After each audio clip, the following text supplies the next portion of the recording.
ISO migration weekend has come and gone. Do you feel any different? No, it's not. It's just another day that came and went. I tried to warn you on this channel not to get attached to dates. We need to zoom out more than ever and understand the value is not in the temporary token price. It is in the protocol and how these blockchains will be used to move value at the speed of light. I have a ton of ISO information about the migration. We're also going to get into a video what happens now that migration is done and how banks will use this. We're also going to talk about CBDCs, and I have a clip at the end. It's an old clip from Glenn Hutchins. If you've been around the space, you've seen this clip a lot, but it talks about don't get distracted. It's not about the token price. It's about the underlying protocol and the use case. All right, let's go ahead and get into this. So MT103 messages are currently used to instruct a funds transfer. So this is kind of what has been updated here. In the background, we're going to this new messaging type.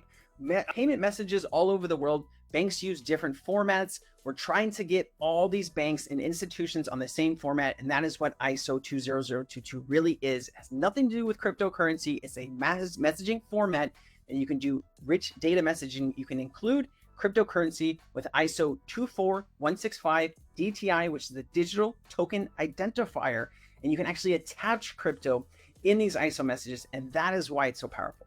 But let's go ahead and get into some of this. So I thought this was really cool.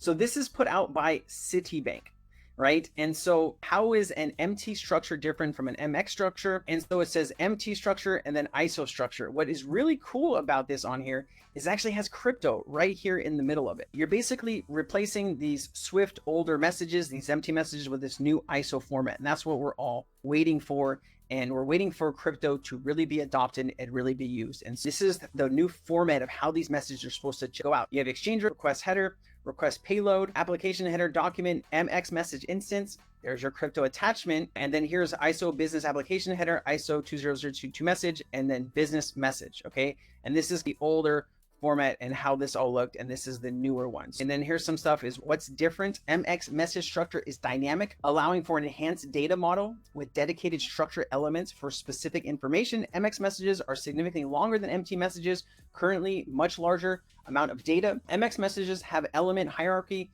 with nested elements for logical grouping of data. So that's really kind of cool. I thought this was a fun thing to be put out. ISO 20022, there was some delays over the weekend, but those things got all worked out. Target services updated 6 hours ago. Here you go, 6 hours. T2S is closed and will reopen. But let me just show you this real quick. Chad Steingraber put this out. Target 2 is live. Target 2S is live, which is T2S, Target 2 Securities. That is when you're doing your stocks and bonds and all that kind of stuff transfers. So all that stuff is live. We're good. I didn't see anything else in the mainstream or really on Twitter that is saying that everything went terribly wrong. Looks like the migration went okay. And so we are just waiting for really adoption to take place here. And so trillions of dollars goes through this target payment system in Europe every year. And it's exciting. So made it to the other side of migration.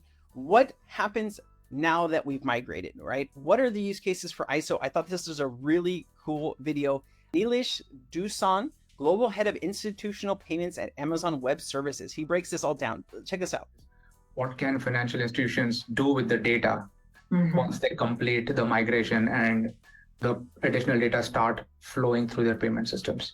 And that's where we see customers now starting to come to AWS and say, hey, what can we do with this additional information? How can we offer better payment experience for our customers, whether they are on the retail consumer side or on the corporate cash management side? Some of the data use cases that you think are short-term possible given the migration to the standard. So how are you advising FIs to prepare to use that data in different ways today? Sure. FIs are financial institutions if you're new to the space and you didn't know that, okay? For sure. Let's take Swift as an example. They've published a timeline for ISO migration for Swift. So any bank, any financial institution who wants to use Swift for wires have to upgrade to their messaging standards, ISO standards by a certain timeline. There is going to be a coexistence period, but at the end of, I think, 2025, it will stop. The coexistence will stop. In addition to that, CBPR Plus, which is another thing that is happening along the same timeline, can help from a cross-border payment standpoint as well. So that's one set of use cases, mostly for corporate payments that we are seeing. For retail remittance, it's not as urgent from a timing standpoint, but for corporate payments, high value payments, I think that could be a very interesting use case. So that's number one.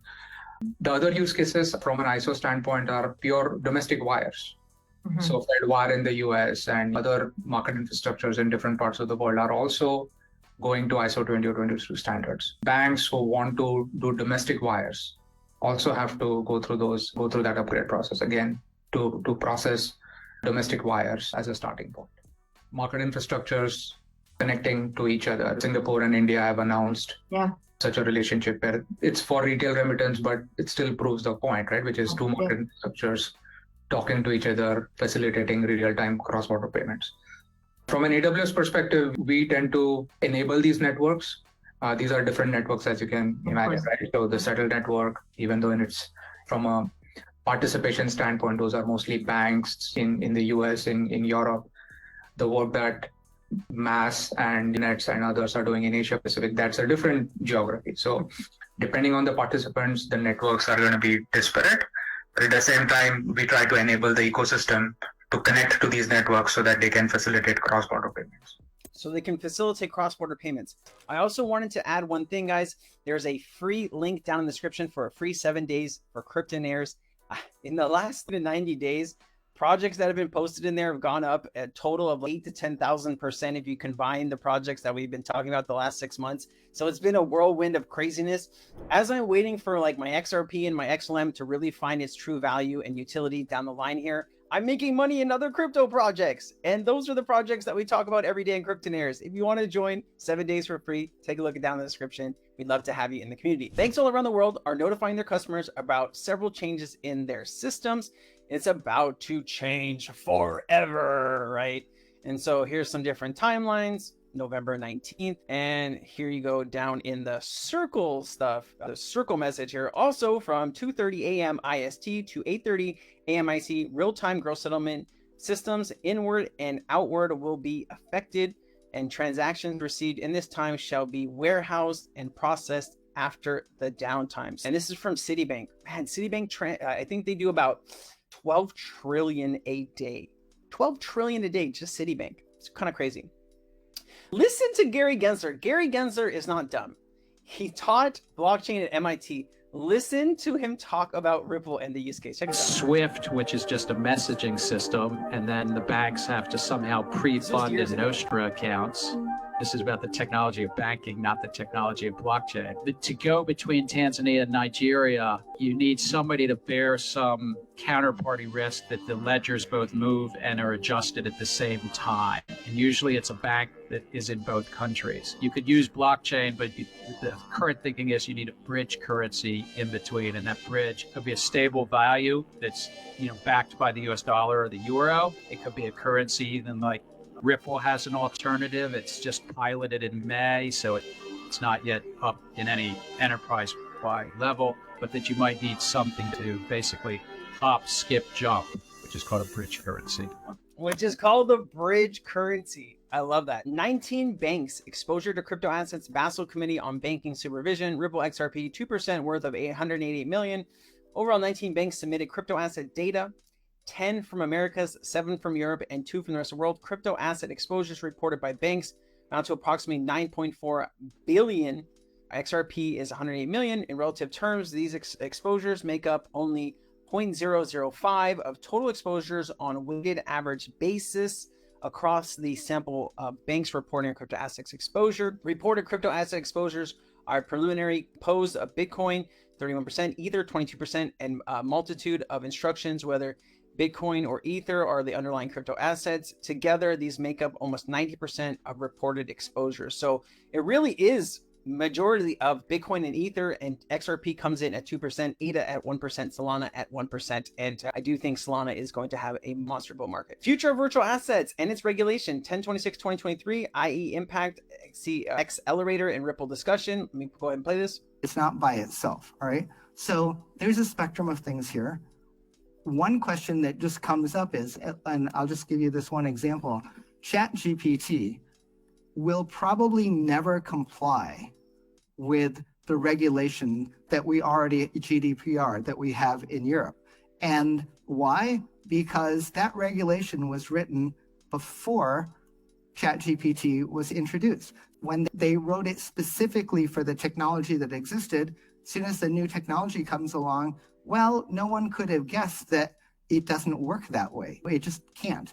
And this brings us to the open question: how specific can you be in asset regulation? Should you be writing, you cannot use Bitcoin to transfer money out of the country without declaring it? Or should you just be saying you can't transfer an asset? Can you be more vague about the technology, because the technology changes so quickly, right? I'll let all the panelists just... All right, let's keep going. I thought this was really cool. MasterCard blockchain, multi-token network, tokenization. Check this out. Listen to this. It's evolving, right? We started doing this around 5 years ago. Initially, basically helping people on-ramp and off-ramp their assets from a digital wallet into the mainstream spending. We did that by basically allowing people to use their cards to spend their crypto assets. Now we accept stablecoins on our network. We've got security features that we've added in ways of identifying who you're sending money to and who you're getting money from. So we're heavily invested in the space, and we continue to evolve and build new products in the space. MasterCard recently announced its multi-token network. What are the use cases for payments backed by blockchain technologies? So the multi-token network is a solution we're building for our banking partners. It allows the banks to tokenize their assets directly on the MasterCard network and then use the tokenized assets to spend. Right? So the use cases we currently have available are basic DVP or delivery versus payment solutions. We've got some escrow type solutions on there, and we've got some trade financing type of scenes on there. Now, it is still in pilot phase, and we continue to work with our banking partners to identify more use cases and add more applications on a regular basis that people are asking for. Initially, we did it in the UK. We're bringing it out to Asia over the first half of next year. And we are looking for application partners to really help us build out this network. Escrow, you don't say?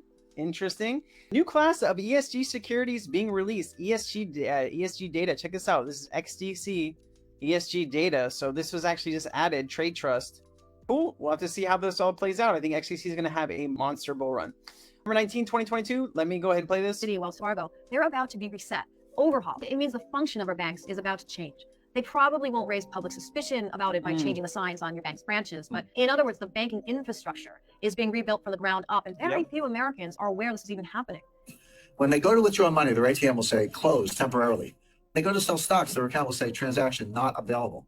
And by the time it'll be too late to do anything about it. It's official, the Fed finally launching its long-awaited instant payment service, dubbed FedNow, which will allow consumers and businesses to send and receive payments in seconds. The system will allow you to pay for groceries instantaneously, businesses to pay suppliers, and people to pay each other. It will be available 24/7, 365, with full access to funds immediately. When FedNow is fully available and widely used, individuals will be able to instantly receive their paychecks and use them. Look at this guy just folding hundreds. Wouldn't it be nice to work there, right? Just cut it. Hey, fresh stack of 10 G's. I'm out, chilling. The same day. Man. It can also help workers who aren't on a regular payroll, like gig workers, an Uber driver, for instance, get access to their wages faster. And that's what we talk about, right? Why do you think you get paid once or twice a month, right? If you're in the military, or every job that I've had, I got paid twice a month, but I know some people that get paid once a month. The reason is payroll is expensive for companies. But if you're using something that only costs a couple pennies to send per payment, now people get paid more frequently.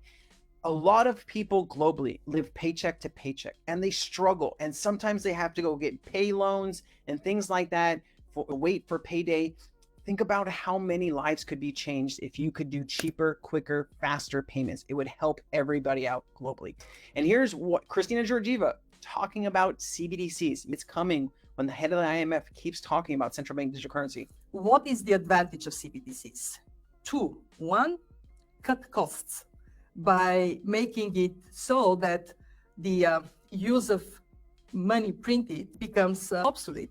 For an economy like the Bahamas, the first country to introduce CBDCs, where you need to carry cash at high expense to different parts in different islands, this is a big advantage. And second, accelerate financial inclusion by making it so that there is a push for digitalization, and then digitalization steps into the world of money. Digitalization steps into the world of money. All right, Glenn Hutchins, he used to be the vice chairman of the Brookings Institution, and he sat on the Federal Reserve Bank of New York in 2018.